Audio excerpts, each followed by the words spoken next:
Assalamualaikum warahmatullahi wabarakatuh. Perkenalkan, saya Sinta Stianing Tias dengan NIM 1705621022 dari Program Studi S1 Manajemen Angkatan tahun 2021. Di sini saya akan mempresentasikan proposal skripsi saya dengan judul Pengaruh Work from Home dan Beban Kerja Terhadap Job Satisfaction bersama dosen pembimbing saya. Yang pertama ada Prof. Agung Darmawan Supriyadi, MPhD, dan yang kedua Hania Aminah, SPD, MPhD. Selanjutnya di sini pada proposal kali ini terdapat bab 1 pendahuluan, bab 2 kajian pustaka, bab 3 metodologi penelitian. Yang pertama, pada bab 1 pendahuluan terdapat latar belakang yang mana di mana tingkat kepuasan kerja yang rendah dapat berakibat pada meningkatnya keluhan, rendahnya produktivitas, hingga munculnya keinginan untuk keluar yang pada akhirnya merugikan organisasi secara keseluruhan. Di mana menurut Wahyudi tahun 2018 dan sejumlah penelitian menunjukkan bahwa tingkat kepuasan kerja karyawan ini cenderung menurun dalam konteks penerapan sistem kerja jarak jauh. Yang mana pembahasan kali ini beban kerja ini menjadi salah satu faktor yang seringkali meningkat dalam sistem kerja jarak jauh. Yang mana menurut Yuliani tahun 2021, ketidakseimbangan beban kinerja baik terlalu berat maupun terlalu ringan, maka dapat memicu stres dan perasaan tidak puas terhadap pekerjaan. Selanjutnya menurut laporan Kemenaker LIPI tahun 2025, sekitar 80 karyawan merasa lebih fokus dan termotivasi bekerja dari rumah karena adanya fleksibilitas waktu yang lebih baik. Namun pada temuan ini tidak sepenuhnya menggambarkan seluruh karyawan karena sebagian masih merasakan hambatan dalam penerapan WFH seperti beban kerja yang meningkat dan batasan waktu kerja yang kabur. Di sini terdapat research gap pada penelitian terdahulu yang dilakukan oleh Wahyudi tahun 2018 menunjukkan bahwa penerapan dari work from home ini berpengaruh terhadap tingkat produktivitas dan kehidupan kerja atau work-life balance karyawan. Namun efeknya ini terhadap kepuasan kerja masih bervariasi tergantung pada dukungan organisasi dan kondisi lingkungan kerja di rumah. Di sisi lain, menurut penelitian oleh Yuliantini dan Suryatiningsih pada tahun 2021, yang mana hanya mengkaji beban kerja dan kepuasan kerja tanpa mempertimbangkan perubahan sistem kerja modern. Selanjutnya terdapat rumusan masalah, di mana pada penelitian ini rumusan masalahnya ada apakah work from home ini pada X1 berpengaruh secara positif terhadap job satisfaction variabel Y. Yang kedua, apakah beban kerja variabel X2 berpengaruh secara positif terhadap job satisfaction variabel Y. Selanjutnya, tujuan dari penelitian di sini, yang pertama menguji pengaruh work from home X1 secara positif terhadap job satisfaction variabel Y, serta menguji bagaimana pengaruh beban kerja X2 secara positif terhadap job satisfaction variabel Y. Selanjutnya terdapat manfaat penelitian. Di sini terdapat manfaat akademik yang mana penelitian ini diharapkan memberikan kontribusi signifikan terhadap pengembangan ilmu manajemen sumber daya manusia yang khususnya dalam konteks penerapan sistem kerja modern seperti WFH. Serta penelitian ini diharapkan memperkaya literatur yang ada serta memberikan wawasan baru bagi akademisi dan praktisi dalam memahami dinamika kesejahteraan psikologis dan emosional karyawan di era digital. Selanjutnya terdapat manfaat praktis, di mana bagi peneliti diharapkan penelitian ini memberikan kesempatan bagi para peneliti untuk mengembangkan keterampilan penelitian lebih mendalam, terutama dalam menganalisis faktor-faktor yang mempengaruhi kepuasan kerja karyawan di era kerja modern. Selanjutnya, bagi masyarakat, penelitian ini sangat diharapkan memberikan wawasan yang bermanfaat bagi masyarakat, terkhususnya bagi para pekerja atau karyawan dan pihak manajemen perusahaan mengenai faktor-faktor yang mempengaruhi kepuasan kerja karyawan di era kerja modern. Selanjutnya, manfaat bagi perusahaan. Penelitian ini diharapkan memberikan wawasan yang berharga bagi perusahaan dan instansi, khususnya bagi pihak manajemen dalam merancang kebijakan kerja yang lebih efektif dan efisien. Selanjutnya, pada bab 2 kajian pustaka, di sini terdapat teori pendukung. Yang pertama ada work from home, WFH.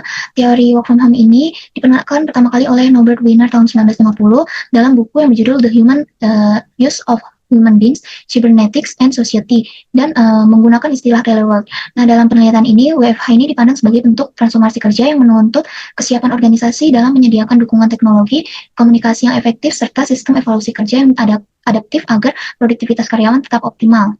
Teori pendukung selanjutnya pada beban kerja di sini terdapat dari teori Job Demands Resource atau GDR oleh Karasek dan Theorel yang menyatakan bahwa beban kerja ini harus diimbangi dengan kontrol pekerjaan agar stres tidak muncul secara berlebihan. Maka menurut teori Job Demands Research ini, beban kerja ini digolongkan sebagai job demand yang bila melebihi kapasitas individu akan menimbulkan kelelahan dan menurunkan kinerja, kecuali didukung oleh sumber daya kerja yang memadai seperti dukungan manajerial, pelatihan, dan fleksibilitas kerja.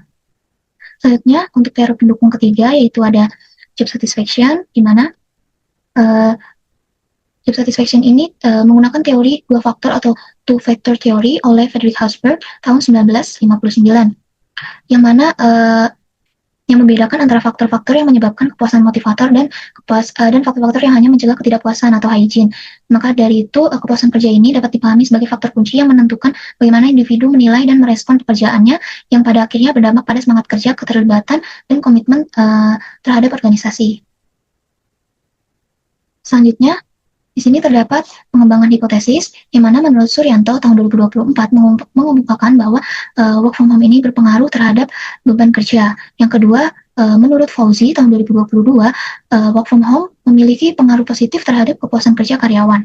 Selanjutnya, menurut Partisia tahun 2025 menyimpulkan bahwa work from home berpengaruh positif terhadap kepuasan kerja karyawan.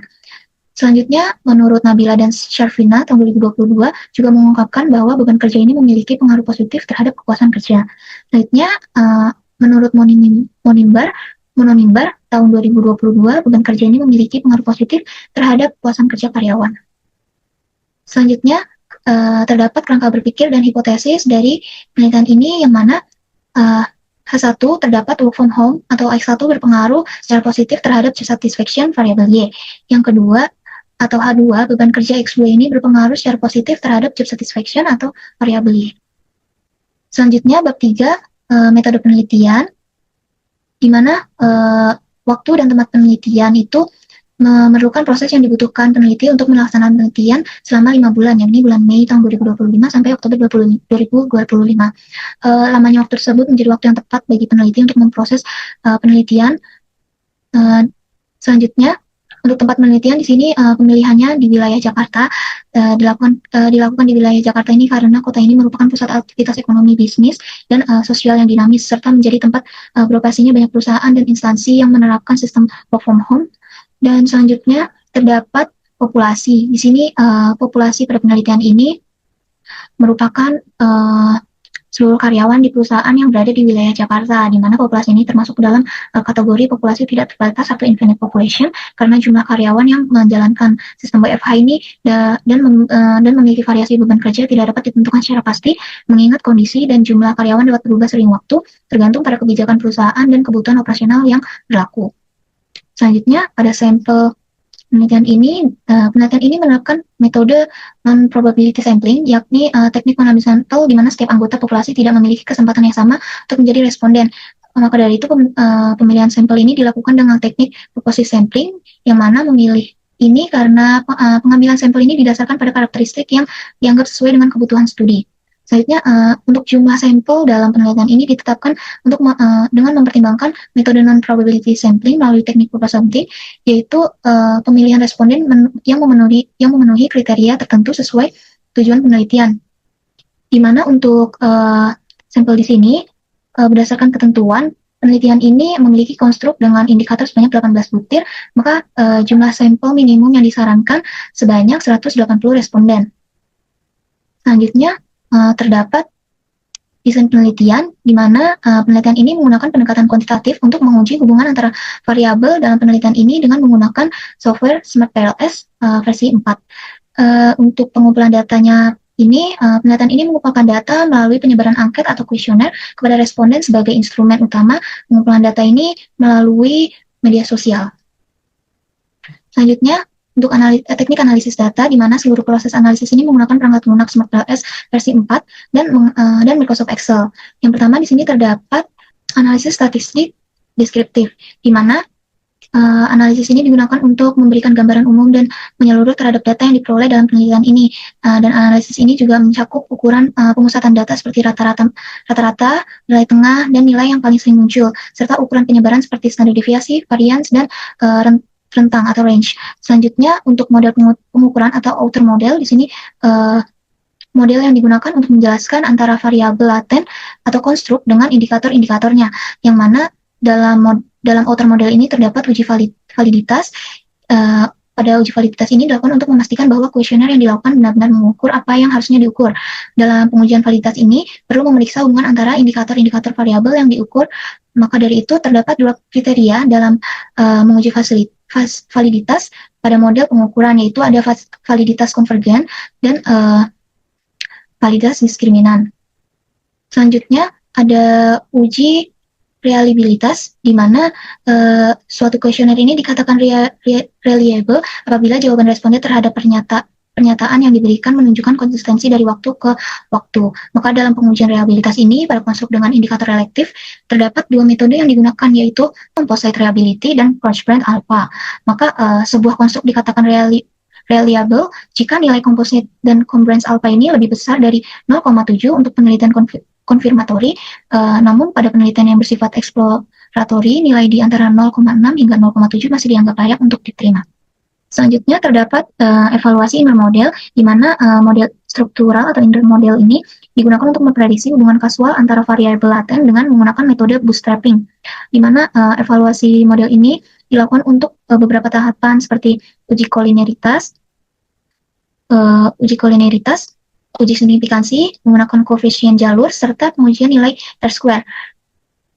Untuk uji kolineritas ini digunakan statistik FIF, di mana nilai yang diterima berada di antara 0,2 hingga 5. Jika nilai FIF yang diperoleh kurang dari 0,2 atau lebih dari 5, maka konstruk tersebut perlu dipertimbangkan untuk dihapus dari model struktural dan digabungkan dengan konstruksi lain.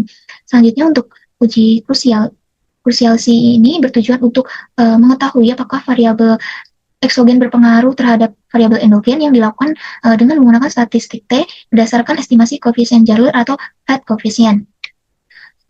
Meski nilai yang mendekati +1 atau -1 biasanya signifikan secara statistik, pengujian signifikansi tetap harus dilakukan dengan memperoleh standar error melalui metode bootstrap.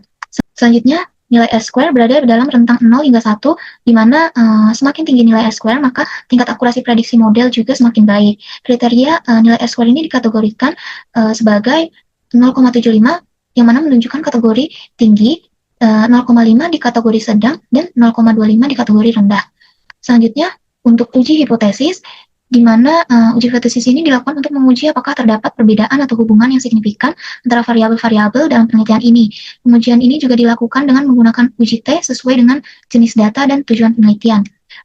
Untuk kriteria dalam uji hipotesis ini, yang pertama ada hipotesis diterima jika T statik lebih dari 1,96 untuk di tingkat signifikansi 5% dan nilai p-value kurang dari 0,05. Selanjutnya, hipotesis ditolak jika nilai T statik kurang dari 1,96 dan nilai p-value lebih dari 0,05. Baik, sekian dari presentasi saya kali ini. Kurang lebihnya mohon maaf. Wassalamualaikum warahmatullahi wabarakatuh. Terima kasih.